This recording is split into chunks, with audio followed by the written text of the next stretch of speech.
आप लोगों ने कॉन्सेप्ट रखा है, क्या सोचे थे, खूबसूरत नाम रखा आपने? सर आपसे पूछना चाहते हैं खूबसूरत नाम ये गीत है और हम चाहते थे कि 26 जनवरी में ये लॉन्च हो, और मैं जब जिस वक्त मैंने गाया कि बच्चा मेरे को बोले कि ये गाओ आप, तो मैंने लॉन्च किया। किस तरह आप लोगों ने सोचा, किस तरह गाना आप लोगों ने कितने टाइम लगा बनाने में और कहाँ आपको शूट किए? बस यही बॉम्बे और साइड सीन नहीं करा सकते। आजू बाजू। प्रिया जी, आप प्रोड्यूसर डायरेक्टर हैं, क्या कॉन्सेप्ट है गाने का बताएं, कैसे सोचे? ये हिंदुस्तानी मोदी जी के नाम है, शान हिंदुस्तान मोदी जी के नाम है, और कल 26 जनवरी है, तो हम चाहते हैं कि ये एवरग्रीन गाना ये हमेशा चले, हमारे भाई का भी, और इसमें मेरा बेटा भी है जो बहुत शौक़ रखता है। हम तो खाली डायरेक्टर प्रोड्यूसर है, जैसा बोले वैसा कर दिया। हम बात करें म्यूजिक की, म्यूजिक बहुत बेहतरीन है, काफ़ी बेहतरीन है, कहीं भी सुना जा सकता है ये म्यूजिक। जी एवरग्रीन है। दीदी आप बताएं। यस बोलिए, म्यूजिक के कॉन्सेप्ट में सोचा है। एक्चुअली बनाने का सीन ये था कि शान तो भारतवर्ष वैसे ही सभी के लिए है, शान के रूप में माना जाता ही है, तो उसके हिसाब से इन्होंने एक बहुत अच्छा संगीत मुन्ना भाई ने बनाया हुआ था। तो सोचा गया कि 26 जनवरी के तहत इसको रिलीज़ किया जाए, बनाया जाए। मोटिव यही था कि हिंदुस्तान एक ही रहे, सर्वधर्म समभाव जो पहले था वही आज भी रहे, वही हमारे युवाओं को सुनने में अच्छा लगे। इस हिसाब से सोच के इस संगीत को लिखा भी गया और इसको बनाया गया।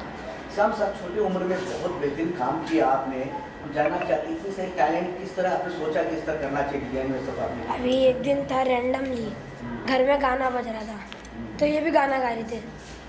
अभी म्यूज़िक की आवाज़ ज़्यादा थी, सुना मैंने, लेकिन मैं इनके बाजू में बैठा था, मैं सुना ही मैं तो बहुत अच्छा गाना है, तो मैंने मम्मी को बताया, फिर पापा को बताया, तो उसको आगे ले गए। अभी हिंदुस्तान है, हम सब हिंदुस्तान में रहते हैं, हम लोग सबको गाना चाहिए गाना। गाने का शौक आपको भी है, आप भी कभी गाने नहीं गा रहे हो, या आपने इतनी सोचा कि इतनी बेहतरीन गाना है, मुझे भी गाना चाहिए? अभी ये इतना अच्छा गाना ना कि मैं बैठे रहता हूँ, कुछ करता रहता हूँ ना, तो मुँह के अंदर आ जाता है, मैं हूँ हिंदुस्तान, मैं हूँ हिंदुस्तान, मुंबई मेरी आंखें, दिल्ली मेरा दिल। क्या बात है। जब आपको फ्रेंड सर्कल में पता चला कि इतने बेहतरीन काम कर रहे हैं, तो किस तरह का रिएक्शन मिला आपको फ्रेंड सर्कल में? जब आप इतने बेहतरीन काम कर रहे हो, तब फ्रेंड सर्कल जो है किस तरह का रिएक्शन मिला उनकी तरफ से आपको? मुझे तो बहुत अच्छा लगा। इसके पहले भी आपने काफ़ी कुछ किया है, मुझे जहाँ तक पता है, क्या आप कुछ बताना चाहेंगे आपके बारे में इस गाने? गली गाइस से हम लोग एक शो टीवी रियलिटी, अभी उसका 2nd सीजन आ रहा है, मराठा स्पेशल है, अभी वो एडिटिंग के लिए गए हैं। किस पे आने वाला है? वही एपेक्स प्राइम जी। और भी बहुत सारे प्लेटफॉर्म, ये भी कंफर्म नहीं हुए हैं। इसके अलावा क्या क्या तैयारी कर रहे हो आप? इसके अलावा क्या क्या? अभी तो हम लोग के बहुत सारे प्रोजेक्ट है, बहुत सारे। किन के साथ काम कर रहे हैं आप बॉलीवुड में? बॉलीवुड में भी बहुत सारे एक्टर हैं, सभी अच्छे। कौन आपका रोल मॉडल है जिसके साथ आप काम करने को इच्छुक है? किसको पसंद है? अरबाज खान, सोनू सूद सर, बहुत फेवरेट है मेरे। हनीफ से गाने के बारे में बात की जाए, बहुत ही ज़्यादा पेट्रोटिक और बहुत अच्छा लग रहा है, एक सुर में है, एक देशभक्ति की फील नज़र आती है। ये नॉर्मल गाने लिखना और ये गाने में कितना डिफरेंट होता है, उस बारे में अगर कुछ कह सकते हो? आपने गाया भी है तो डबल चीज़ आपने की है। इसमें ऐसा है कि सब तन मन धन से उसमें ऐसा सोच के, और ये कि भाई यही आजकल हिंदुस्तान में क्या है, यही खूबसूरती है और यही बात है। तो इस वजह से जो मेरे को कंपोजिंग आई, और कंपोजिंग के अलावा मैं जब सोचा इतनी अच्छी धुन जब बन गई है तो इसमें क्या डाला जाए, मैं हिंदुस्तान, ये एक मेरे को कंपोजिंग मिली कि मैं हिंदुस्तान में क्या डाला जाए, तो फिर ये खूबसूरतियाँ डाल दिया उसने। बाकी बच्चों से और आप काफ़ी डिफरेंट, क्योंकि आप बहुत सारी चीज़ें ऐसे कर रहे हो जो शायद वो लोग सोच भी नहीं सकते बड़े होके करेंगे, तो उसके लिए कितना प्राउड फील करते हो? मम्मी पापा को कितना क्रेडिट देते हैं आप? मम्मी पापा का पूरा क्रेडिट है, वो नहीं तो मैं नहीं। जी जी जी। ये मैम क्या कहना चाहेंगे आप? मेरा बेटा प्रिया मैम क्या कहना चाहिए, कितना प्राउड होता है आपके बेटे के लिए और ये गाना पूरा कितना कमाल का लग रहा है, क्योंकि हमें तो बहुत पसंद आया। उसने माँ के रूप में ताली बजा के प्लेटफॉर्म पे बता दिया कि आज उसको खुद गर्व है कि उसके बेटे में ये टैलेंट। मेरे बेटे का जितनी तारीफ की जाए उतनी कम है। कभी हो सकता है साथ में आप भी काम करें, पर्दे पे आए तो माँ बेटे दोनों किसी भी प्रोजेक्ट में, एल्बम में? जी, अगर आप लोग चाहेंगे तो बिल्कुल, अगले महीने वो बहुत बड़ा एल्बम रिलीज करेगा, तो देखते हैं, अगर भगवान का आशीर्वाद रहेगा तो आप सब रहेंगे और बहुत बड़ा करेगा वो। क्या बात है, क्या बात है। सर मैं आपसे जानना चाहता है, छोटी सी उम्र में बड़ी काम करने जा रहे हैं, क्या शुभकामना देना चाहता है? हमारी शुभकामना तो ये पास हमेशा से है और आगे भी रहेगी। और ये गाना रिलीज़ करने का सबसे बड़ा उद्देश्य ये था कि आपने नोट किया होगा, मीडिया ने, बॉलीवुड में या कहीं बाहर से भी आज 2-3 दशक से कोई देशभक्ति का गाना नहीं रिलीज़ हुआ है, जी जी जी, ना बॉलीवुड के थ्रू और ना ही किसी और माध्यम से। तो ये हम लोगों को बहुत ही मतलब खुशी का मौका है कि 3 दशकों के बाद, 2 से 3 दशकों के बाद एक देशभक्ति का गाना 26 जनवरी 2025 को हम उसको समर्पित कर रहे हैं। और इसमें ऐसा है कि सारे प्रांतों की, भारतवर्ष के सारे प्रांतों की हमने जो है ना विशेषताएं बताई है कि उन भारत के प्रांतों की हमारे मन में क्या स्थान है। ये बहुत खूबसूरती से हमारे मुन्ना हनीफ भाई ने जो है ना इसका दर्शन दिया है। समझ में जाना चाहिए, तो मोदी जी भी पोस्टर लगा हुआ है, तो क्या गाना आपने मोदी जी की भी मतलब सुनाने के लिए, वहाँ तक पहुँचाने के लिए कुछ आपने सोचे होंगे? आपने गाने में एक चीज़ मेंशन नहीं हुई है, जो कि गुजरात।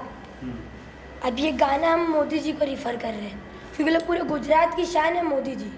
गुजरात की नहीं, पूरे हिंदुस्तान की। हमने इस गाने में ना मोदी जी के मन में देश के लिए क्या भाव है उसको व्यक्त करने की इन्होंने बहुत बड़ी अच्छी से अच्छा वो पेश किया है, मतलब प्रयत्न किया है कि मोदी जी के मन में क्या भाव है। इसलिए मोदी जी का चित्र हमने यहाँ दिया है कि मोदी जी चाहते कि कितना प्यार करते हैं अपने वतन से और उनके मन में हमारे प्रांतों की क्या भावनाएं हैं, वो इन्होंने बहुत अच्छे से दर्शाया है।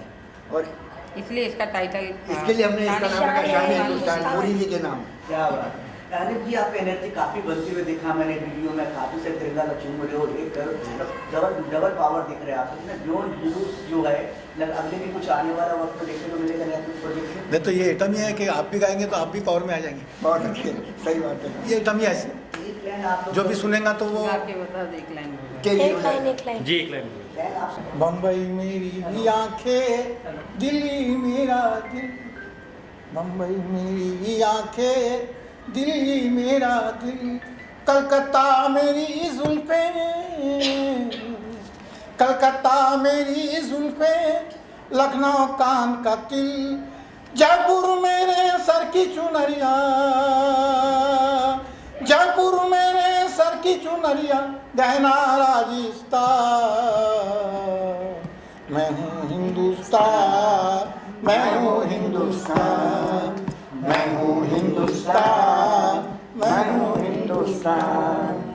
ये गाना बहुत ही प्यारा गाना बना है। इसको संगीतकार ने बनाया भी बहुत अच्छा, लिखा भी बहुत अच्छा। हमारे बगल में एक अपकमिंग सुपरस्टार सिंगर पैदा हो गए हैं। और आपको एक बात बताना चाहूँगा कि एक ज़माने में रोटी कपड़ा मकान के अंदर जानी बाबू कव्वाली हमें तो महंगाई मार गई, वो टोन सुना होगा आप लोगों ने, अगर आप नहीं सुना तो गाना ज़रूर सुनना। वो जानी बाबू कव्वाल ने गाया था वो गाना, और बहुत अपने आप में हिट हुआ था उस।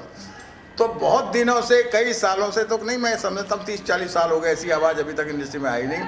और मेरे साथ में जो बैठे हुए हैं, अल्लाह ने चाहा, ईश्वर ने चाहा, भोले की कृपा हुई तो ये भी वैसे ही चमकेंगे जैसे अजीज नाजा साहब और बाकी जो जानी बाबू कव्वाल सिंह के। क्या नाम बेटा आपका? मुन्ना हनीफ। मुन्ना हनीफ साहब। ये मुन्ना हनीफ साहब हैं, नागपुर से हैं। जी, नागपुर से। नागपुर में तो वैसे ही बहुत बड़े बड़े कलाकार रहते हैं भाई। अभी मैं कुछ महीने पहले ही नागपुर जाके आया हूँ, वहाँ के कलाकारों से मिला, मुझे यकीन नहीं हुआ कि बिना सीखे हुए वो इतना अच्छा गा रहे हैं। तो नागपुर में तो वैसे ही कलाकार बहुत है, महाराष्ट्र बिना सीखे। मुंबई ऐसा शहर है कि यहाँ तो कलाकार पनपते हैं, पैदा होते हैं, और अगर थोड़े कमज़ोर भी होते हैं तो वो सही हो जाते हैं। तो मेरी तरफ से इसमें मेरी बहन है, इन्होंने हमेशा ही वक्त बेवक्त पे या हर समय में मुझे याद किया। जब याद किया मैं आया, अरे मेरा लाडला छोटा सा अपकमिंग स्टारों का स्टार, सुपरस्टार, कल का मेरा शाहरुख खान, ये मेरा भांजा, बस इसको बहुत दुआएं दे रहे हैं क्योंकि इसने बहुत मेहनत की। क्योंकि देखिए, एक इंसान कामयाब होता है तो वो छोटे छोटे पैरों से चलता है, मगर इन सब की कामयाबी में आप जो मीडिया है उसके साथ साथ 2 नाम मैं ज़रूर लेना चाहूँगा, और वो दोनों मेरे बच्चे हैं।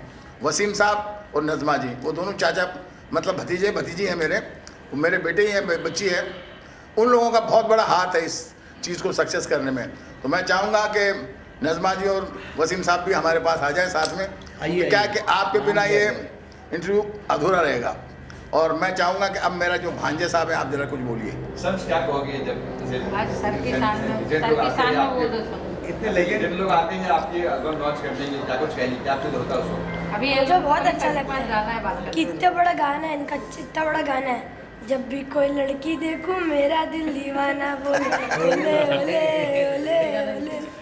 क्या ये बात गाना है, क्या बात है। ऐसे लोग आपके एल्बम लॉन्च करते हैं तो एल्बम की शान और बढ़ जाती है, शान हिंदुस्तान बन जाते हैं। शान हिंदुस्तान है वो, और उसमें पूरी हिंदुस्तान की शान है।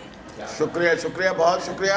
और मैं यही कहूँगा शम्स के लिए कि अब नज़र आता है कि आज इस उम्र में ये इस मुकाम पे आए हुए हैं, आने वाला कल तो इनका बहुत बड़ा होगा। और आप लोगों का प्यार हमेशा ऐसा ही हमें मिलना चाहिए। मैं एक आप लोगों से निवेदन करूँगा कि आप बड़ी बड़ी एल्बमें लॉन्च करते हैं, बड़े बड़े इवेंट करते हैं वहाँ, और उनको प्रमोशन भी आप अच्छा देते हैं। तो मैं चाहूँगा कि आप मेरे इस भांजे को, शम्स को और ये मेरे भाई साहब को, इनको प्रमोट करें। और इनके लिए स्पेशली जो ये वीडियो देख रहे हैं के माध्यम से मुझे लोग मुझे देख रहे हैं कि मेरे गाने सुने, मुझे यहाँ तक पहुँचाया, हम लोगों को पहुँचाया, तो वैसे इस एल्बम को भी आगे तक पहुँचाएं और दुआएं दें। क्योंकि जब कोई नई चीज़ आती है तो कुछ ना कुछ जलजलाल, कुछ ना कुछ नई बात होती है। मुझे उम्मीद है कि ये हमेशा ऐसे ही कामयाब होंगे।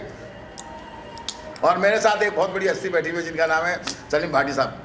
सलीम भाटी साहब एक बहुत बड़ी संस्था से जुड़े हुए हैं। आप परिचय दीजिए, अभी अपना बताइए कैसा लगा गाना। मैं जनता दल का बॉम्बे का अध्यक्ष हूँ।